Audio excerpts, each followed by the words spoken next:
Добар ден, пријатели! Добре дојдовте во денешнава епизода. Моето име е Јосиф Дамјанов и денеска зборувам можеби за ја би ја издвоил оваа епизода во една од можеби епизоди која што ќе доживее најголема гледаност, затоа што особено кај младата популација, затоа што денеска сакам да позборувам за причините и начините како да си помогнете кога после ден од алкохол, односно во денови кога мамурлукот е наизразен.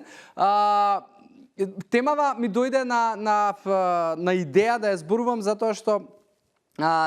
често знаеме во друштво да се навратиме можеби на некои ситуации од порано или од поблиско минато, кај што зборуваме за последиците од можеби одредени вечери во кои што сме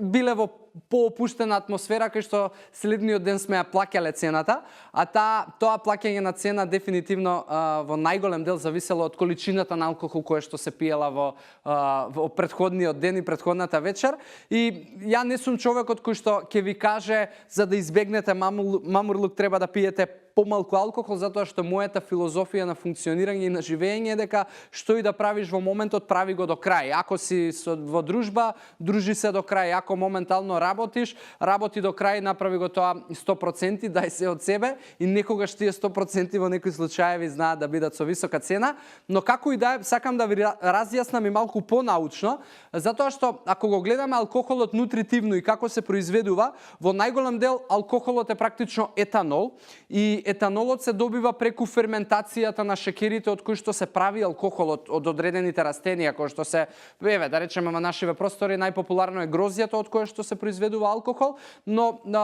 сме свесни дека постои огромна палета на алкохол, произведени од најразлични типови на растенија и најразлични типови на шеќери, но она што дополнително се создава при производството на етанол се и неколку други работи кои што се метанол, ацетон и уште неколку остатоци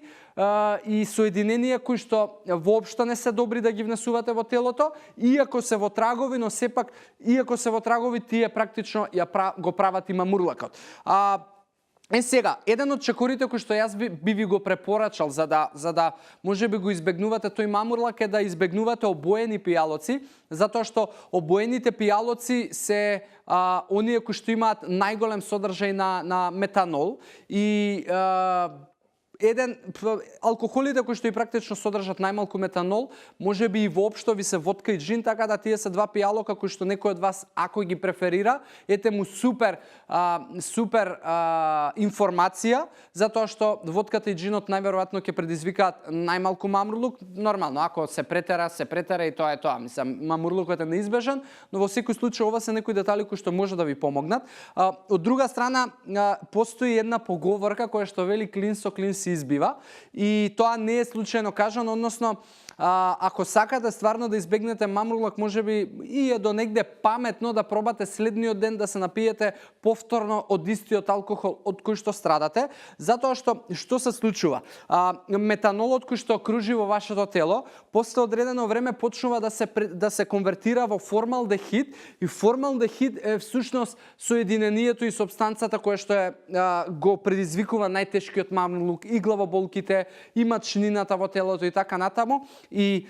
хемиски гледано, конверзијата на метанол во формалдехид се прекинува доколку повторно дојде во допир со етанол, односно со алкохол. Затоа оваа стратегија држи вода и клин со клин се избива, поговорката не е случајно создадена, но повторно немојте јас да бидам кривецот за некој од вас што сака да избие мамурлук, да стане алкохоличар. Значи на крај на денот не е ни страшно ако тој мамурлук се појавува еднаш или два пати месечно, да го преживеете и да стиснете заби, да едноставно го пребродите тој дел од денот, особено првиот дел од денот, да поболедувате малку за цена на тоа што сте си поминале супер и пак ќе речам, немојте после мене да ме обвинувате дека ви кажувам да пиете алкохол секојдневно. Третата работа е нормално пиењето на вода. Гледате за време на пиење на вода, на пиење на алкохол вечерта, да со секоја чаша алкохол имате и барем една чаша вода, затоа што тоа многу ќе помогне да не се дозволи дехидрација, затоа што алкохолот прави дехидрација и секогаш пред спиење напите се една голема чаша на вода, за да не се појави чувството на сува уста во почетокот на следниот ден, односно утрото. И се разбира, уште една стратегија е јадење на растителна храна и за време на пиењето, затоа што растителните влакна ќе помогнат да се побрзо апсорбираат тие токсини кои што ги има во дигестивниот систем и во цревата. И следниот ден се разбира, исто така би препорачал повторно повеќе зеленчуци, затоа што прво се подобри за обработка за дигестивниот систем кога е убиен и второ, повторно растителните влакна побрзо ќе ви извлечат од таа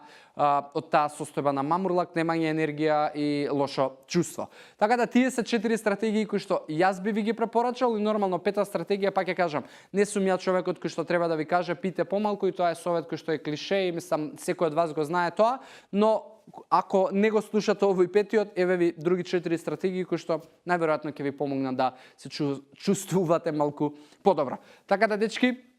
се надам дека оваа тема ви беше занимлива и ви привлече внимание и драго ми ако е така. Мене ми останува да ви се заблагодарам за вашето внимание, за вашето време, да ви посекам убав ден и здрави животни навики. Чао, чао!